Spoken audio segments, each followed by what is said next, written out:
గాలిలో వేలాడుతున్న స్తంభము, భూమిపై సీతమ్మ తల్లి పాదము, మాయలు మర్మాలతో నిండిన ఆలయం.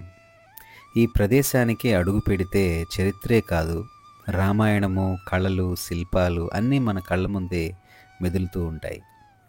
ఈరోజు మన ప్రయాణం ఆ వీరభద్రుని సన్నిధికి. అదే లేపాక్షి దేవాలయం. హిందూపూర్కి అతి చేరువలో శ్రీ సత్యసాయి జిల్లాలో ఉంది ఈ లేపాక్షి దేవాలయం. రావణాసురుడు సీతమ్మ తల్లిని అపహరించి వెళ్తున్న సమయంలో జటాయు అనే పక్షి రావణుడితో వీరోచితంగా పోరాడింది. రాముడు ఈ ప్రాంతానికి చేరుకునేటప్పటికల్లా ఈ జటాయు రక్తపు మడుగులో ఉండి ప్రాణాలతో కొట్టుమిటలాడుతుందట. బాధతో ఆ పక్షిని చూసిన రాముడు ఇలా అన్నారట, లే పక్షి. అదే పదం లేపాక్షిగా మారిందన్న ప్రాచీన కథ. ఈ దేవాలయం శ్రీకృష్ణదేవరాయల హయాంలో నిర్మించబడింది. శ్రీకృష్ణదేవరాయల తమ్ముడైనటువంటి అచ్యుతదేవరాయలు ఈ దగ్గరలో ఉన్న పెనుగొండని రాజధానిగా చేసుకుని పరిపాలించేవాడు. ఆ అచ్యుతదేవరాయల రాజ్యంలో కోశాధికారిగా ఉన్న విరూపన్న చేత నిర్మించబడిందే ఈ ఆలయం. సరిగ్గా చెప్పాలంటే 1538వ సంవత్సరంలో ఈ ఆలయం నిర్మించబడింది. దగ్గర 485 సంవత్సరాలు కావస్తోంది ఈ ఆలయాన్ని కట్టి. అయితే ఈ ఆలయాన్ని ఎందుకు కట్టారు అని అడిగితే, ఈ గుడి కట్టడానికి కొన్ని కారణాలున్నాయి. ఒకటి, మొదటగా ఈ ప్రదేశం అంతా ఒక పెద్ద కొండ. ఈ గుడి కింద ఒకే బండ 5 ఎకరాల విస్తీర్ణతలో ఉంది. పైగా ఆ బండ తాబేలు ఆకారంలో ఉండడం విశేషం. ఆ రోజుల్లో ఈ కొండపైన రామలింగం, హనుమలింగం అని 2 లింగాలు ఉండేవట. రాముడు ప్రతిష్ఠించిన లింగాన్ని రామలింగం అని, హనుమంతుడు ప్రతిష్ఠించిన లింగాన్ని హనుమలింగం అని చెప్పి ఈ లింగాలు 2 ఈ కొండపైన ఉండేవట ఈ దేవాలయం కట్టక ముందే. అవి త్రేతాయుగం నుంచి ఇక్కడ ఉండేవట ఈ కొండపైన. ఈ రెండిటితో పాటు సీతమ్మ తల్లి పాదము, చోళరాజు ప్రతిష్ఠించినటువంటి శివలింగము, ఇవన్నీ ఓపెన్ ప్లేస్లో ఈ కొండపైన ఉండేవట ఈ దేవాలయం కట్టకముందు. ఇవన్నీ చూసిన విరూపన్న ఇక్కడ ఒక దేవాలయం కడితే బాగుంటుందన్న ఉద్దేశంతో అప్పటి రాజైన అచ్యుతదేవరాయల దగ్గరికి వెళ్ళి చెప్పగా ఆయన అలాగే కట్టమని చెప్పి నిధులు సమకూర్చగా ఈ దేవాలయ నిర్మాణము మొదలయ్యింది. ఎటువంటి ఫౌండేషను అనేది లేకుండా బండ మీదనే ఈ దేవాలయాన్ని నిర్మించాడు విరూపన్న. ఈ బండ 5 ఎకరాలు ఉండగా గుడి కూడా 5 ఎకరాలు ఉంది. ఈ ప్రదేశాన్ని నాట్య మండపము లేదా డాన్సింగ్ హాల్ అని పిలుస్తారు. ఈ నాట్య మండపానికి పైకప్పున కొన్ని అద్భుతమైన పెయింటింగ్స్ వేసి ఉంచారు.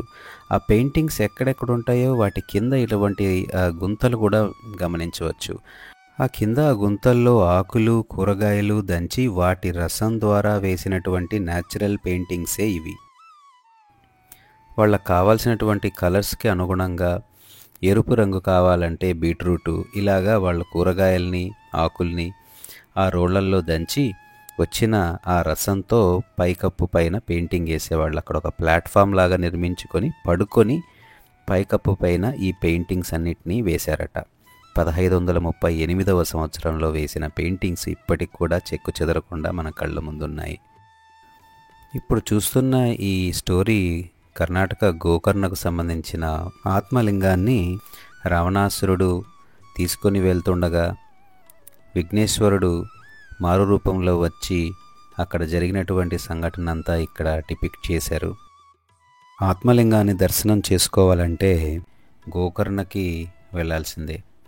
సో ఆ గోకర్ణకి సంబంధించినటువంటి కథనే ఈ పెయింటింగ్ రూపంలో ఇక్కడ పొందుపరిచి చేశారు ఆనాటి శిల్పులు, కళాకారులు. ఇక ముందుకెళ్తే ఇదే డ్యాన్సింగ్ హాల్, నాట్య మండపం. ఈ నాట్య మండపంలో మనకి అనేక విషయాలు గమనించవచ్చు. ముందుగా ఇది శతపత్ర కమలం, అంటే 100 పెటల్ లోటస్.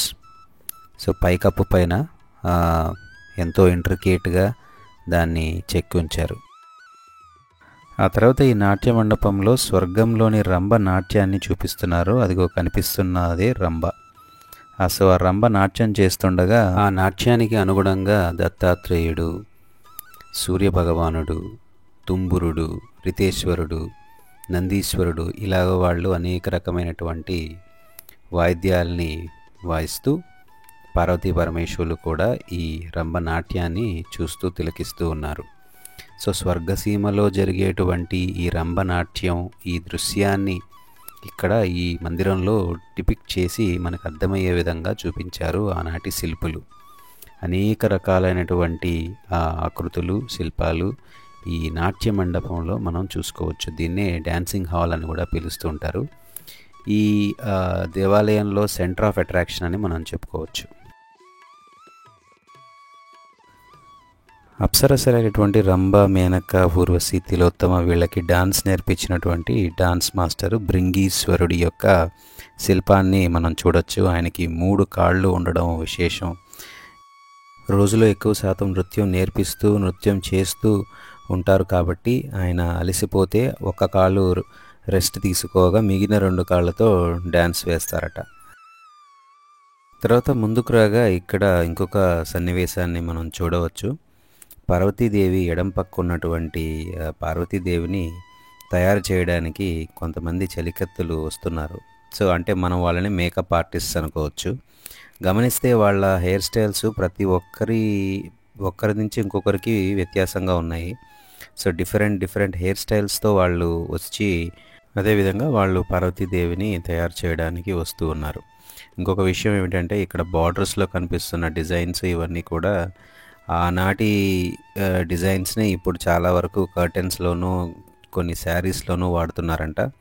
దగ్గర ఇక్కడ 450 డిజైన్ల వరకు ఈ డ్యాన్సింగ్ హాల్లో ఉన్నాయట. మరి మరోవైపు మనం చూసినట్లయితే ఇక్కడ ఇంకొక పెయింటింగ్ ఉంది. ఇక్కడ ఈ బ్లాక్ టోపీ పెట్టుకున్న అతనే విరూపన్న, ఈ గుడి నిర్మించినటువంటి కోశాధికారి. ఆయన పక్కన ఉన్న వ్యక్తి వీరన్న, సైన్యాధ్యక్షుడు. ఆయన పక్కన ఉన్న 2 విరూపన్న కుమారులు. ఆ తర్వాత తెల్ల టోపీలు పెట్టుకున్న 2 హంపన్న, జక్కన్న అని ఈ గుడి నిర్మించిన శిల్పులు. ఈ డ్యాన్సింగ్ హాల్లో మొత్తం 70 స్తంభాలు ఉండగా అన్నీ నేల మీద ఆనాయి, ఈ ఒక్క స్తంభం తప్ప. ఇదే the most famous flying pillar, గాల్లో వేలాడే స్తంభం అని పిలుస్తాం. ఈ స్తంభం నేల మీద టచ్ కాలేదు, కింద గ్యాప్ ఉంది, గమనించవచ్చు మనం. పైన కనెక్షన్ ఉంది, అంటే పైన మనకు అర్థం కాని ఏదో బలమైన లింక్ ఉండాలి. ఈ స్తంభాన్ని టెస్ట్ చేద్దామని చెప్పి 2 బ్రిటిష్ శాస్త్రవేత్తలు 1902వ సంవత్సరంలో ఇక్కడికి వచ్చి ఈ పిల్లర్ని రాడ్స్ సహాయంతో బలంగా దీన్ని జరిపారు. ఇది కొద్దిగా ముందుకుండిందట. దాన్ని బలంగా జరిపే లోపల మిగిలిన పిల్లర్స్ అన్నీ కదలడం మొదలయ్యాయంట. చూసారంటే అక్కడ చూడండి, ఆ పిల్లర్లో క్రాక్ వచ్చిందా? ఇలాగా అనేక పిల్లర్స్ క్రాక్స్ రావడము, జరగడము, గుడే పడిపోయేటువంటి పరిస్థితి ఏర్పడిందట. మరి ఆ రోజు వాళ్ళకి అర్థమైంది, ఇది centre pillar, probably centre of గ్రావిటీని బేస్ చేసుకొని పెట్టుంచినటువంటి ఒక మిస్టీరియస్ పిల్లర్గా భావించి దాన్ని జరపడం మానేసి దాన్ని అక్కడికక్కడే వదిలేశారట. అంటే 1902వ సంవత్సరానికి ముందు, అంటే ఈ పిల్లర్స్ని జరపడానికి ముందు ఇక్కడ ఇట్లాంటి వస్త్రాలు ఎవరైనా పెట్టి ఈ యువతల పక్క పెట్టి అవతల పక్కకి వచ్చేసేవట ఫ్రీగా. అంటే ఎక్కడ ఈ పిల్లరు గాల్లో తేలుతోంది అని అర్థమయ్యేదట. కానీ ఇప్పుడు మీరు చూసామంటే కేవలం ఒక్క పాయింట్లో మాత్రం ఈ వస్త్రం తగులుకుని ఆగిపోతుంది. దానికి కారణం ఏంటంటే ఈ స్తంభాన్ని జరిపినప్పుడు ఒక మూల ఒక 2 ఇంచులు నేలకి తాకిందంట ఈ పిల్లర్.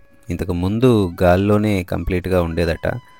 కానీ ఆ తర్వాత ఇది కింద నేలకి ఒక 2 ఇంచెస్ ఒక మూల వైపు తగిలి ఉండడాన్ని మనం చూడొచ్చు. ఇప్పుడు ఆ బ్రిటిష్ అధికారులు కనుక్కునేది ఏంటంటే ఈ పిల్లర్ ఒకవేళ పూర్తిగా గాన నేలకి టచ్ అయితే ఈ మండపం మొత్తం కూలిపోతుందని చెప్పి వాళ్ళకి అర్థమైందట.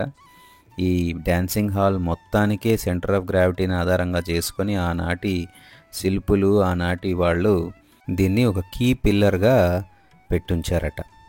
ఇది పూర్తిగా నేలకి ఆనుకుందంటే, తగిలిందంటే ఈ మొత్తం మండపమే పడిపోయేటువంటి అవకాశం కూడా ఉంది అని చెప్తున్నారు. ఇక్కడ ఇంకొక విషయం, ఇక్కడ కృష్ణుడు వటపత్ర సాయి 3D పిక్చర్ని ఆ రోజుల్లోనే ఈ పెయింటర్స్ వేసి ఉంచారు. మీరు ఈ టెంపుల్లో ఏ చివరికి వెళ్ళి చూసినా ఈ కళ్ళు మిమ్మల్ని చూసినట్టే మీకు అనిపిస్తుంది.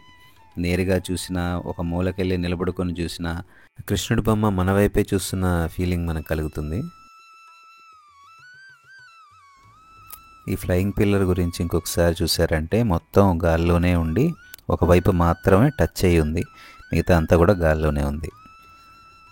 ఇందాక చెప్పినటువంటి ఈ 5 ఎకరాలు ఉన్నటువంటి కొండ ఇదే. దీనిపైనే ఈ గుడి మొత్తం ఫౌండేషన్ లేకుండా నిర్మించారు. ఇటువంటి ఈ కొండపైన ఇప్పుడు మనం చూస్తున్నటువంటి పెద్ద పెద్ద బండరాళ్ళు ఎన్నో ఉన్నాయి. సో వాటి నుంచి కట్ చేసే ఈ గుడికి సంబంధించిన పిల్లర్స్ అన్నిటినీ తయారు చేశారు. మిగిలిన వాటిని, ఈ బండల్ని అలాగే వదిలిపెట్టేశారు. జస్ట్ ఒక్కసారి ఇమాజిన్ చేసుకోండి, ఆ రోజుల్లో ఇలా కటింగ్ టూల్స్ అనేటువంటివి ఏమీ లేకుండా ఉండేటువంటి రోజుల్లోనే వీళ్ళు చేసినటువంటి ఈ మార్వెల్ అద్భుతం.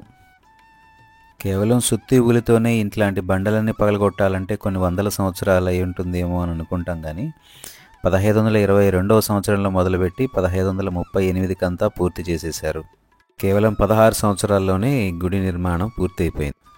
ఇక్కడ ఇంకొక విషయం, ఈ బండరాళ్ళు అంటే ఈ గోడకి వాడినటువంటి రాళ్ళు, ఈ బ్లాక్స్ అన్నిటి కూడా ఎన్ని వందల సంవత్సరాలైనా పడిపోకుండా ఉండడానికి వీళ్ళు ఈ లాకింగ్ సిస్టమ్ని ఆ రోజుల్లోనే ఇన్వెంట్ చేశారు. ఇప్పుడు మీరు చూసారంటే ఈ 4 రాళ్ళకు కలిపి ఒక లాక్, ఎల్ షేప్డ్ లాక్ మీరు గమనించవచ్చు.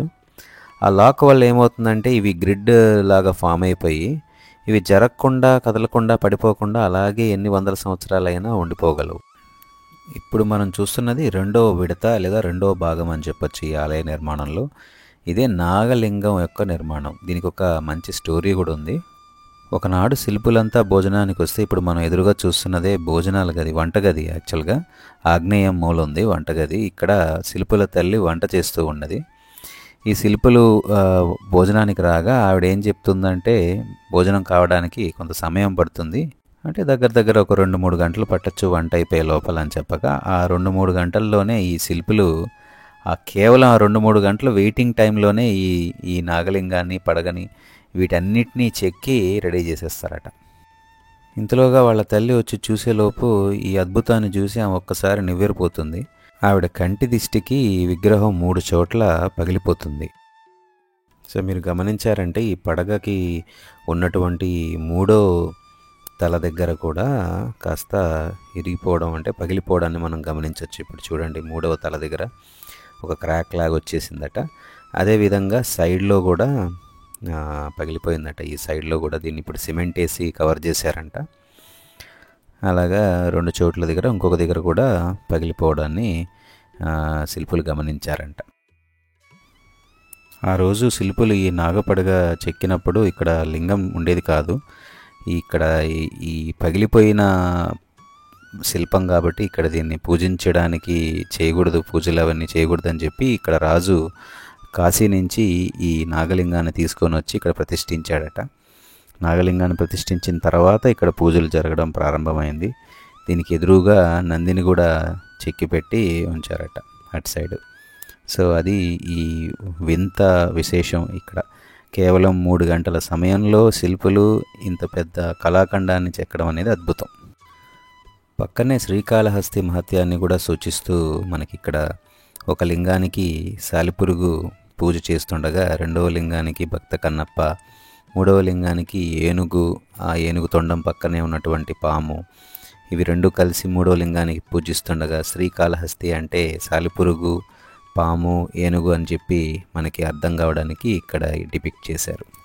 మనం ఏ పని చేసినా మొదట వినాయకుడికి పూజ చేస్తాం కదా, విఘ్నేశ్వరుడికి విఘ్నాలు తొలగాలని. అలాగనే ఈ గుడి కట్టేటప్పుడు విరూపన్న మొదట ఈ కొండలో ఉన్న రాయితోనే వినాయకుడి విగ్రహాన్ని చెక్కి ఇక్కడ పూజ చేసిన తర్వాతనే ఈ ఆలయ నిర్మాణం అనేది మొదలైందంట. అంటే ఈ ఆలయంలో మొట్టమొదట చెక్కినటువంటి శిల్పం ఈ విఘ్నేశ్వరుడిది అని కూడా చెప్పుకోవచ్చు మనం.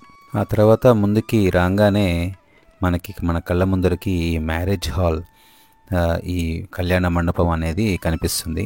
పిల్లర్స్ అయితే ఉన్నాయి కానీ పైకప్పు మాత్రం వేయలేదు, మధ్యలోనే ఆగిపోవడాన్ని మనం చూడొచ్చు. అయితే ఇక్కడ ఎందుకు ఆగిపోయింది ఈ మండపం పూర్తి కాకుండా అంటే దానికి సంబంధించిన ఒక కథ మనం తెలుసుకోవాలి. ఈ కళ్యాణ మండపం నిర్మాణం జరుగుతూ ఉండగా పెనుగొండలో విజయనగర రాజు అయినటువంటి అచ్యుతదేవరాయలు ఎవరైతే ఈ ఆలయ నిర్మాణానికి డబ్బులు అందజేస్తున్నారో ఆయన మరణిస్తారు. ఆయనకి పిల్లలు లేని కారణం వల్ల ఆయన అల్లుడైనటువంటి రామరాయలు అనే వ్యక్తి సింహాసనాన్ని అధిష్ఠిస్తాడు.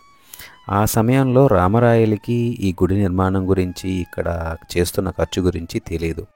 విరూపన్న అంటే పడని కొంతమంది రామరాయలకి విరూపన్న రాజభాండాగారంలో నుంచి డబ్బులంతా ఇక్కడ ఖర్చు పెట్టేస్తున్నాడని చాడీలు చెప్పగా రామరాయలు విరూపన్నకి కళ్ళు తీసేయమని చెప్పి శిక్ష విధిస్తాడు.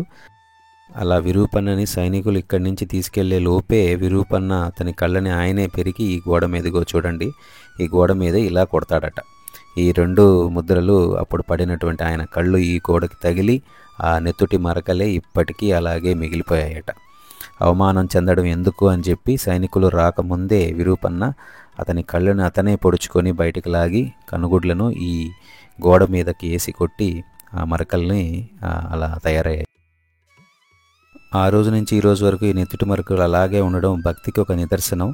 విరూపన్నకి 2 కళ్ళు పోవడంతో ఈ ఆలయ నిర్మాణం కూడా ఆగిపోయింది. ఇంకా ఆ తర్వాత వచ్చిన నవాబులు, సుల్తాన్లు ఈ గుడి నిర్మాణాన్ని ఏమి పట్టించుకోలేదు. ఇక్కడేమి అంటే ఉండేటివన్నీ కూడా ధ్వంసం చేయడం తప్ప ఇంకెక్కడ ఏమి మార్పులు, కొత్త కట్టడాలు ఏవి చోటు చేసుకోలేదు. అయితే ఈ రక్తపు మరకలు నిజమైనటివా అని తెలుసుకోవడానికి బ్రిటిష్ అధికారులు 1902లో వచ్చి బ్లడ్ శాంపుల్స్ తీసుకెళ్ళి చెక్ చేశారట.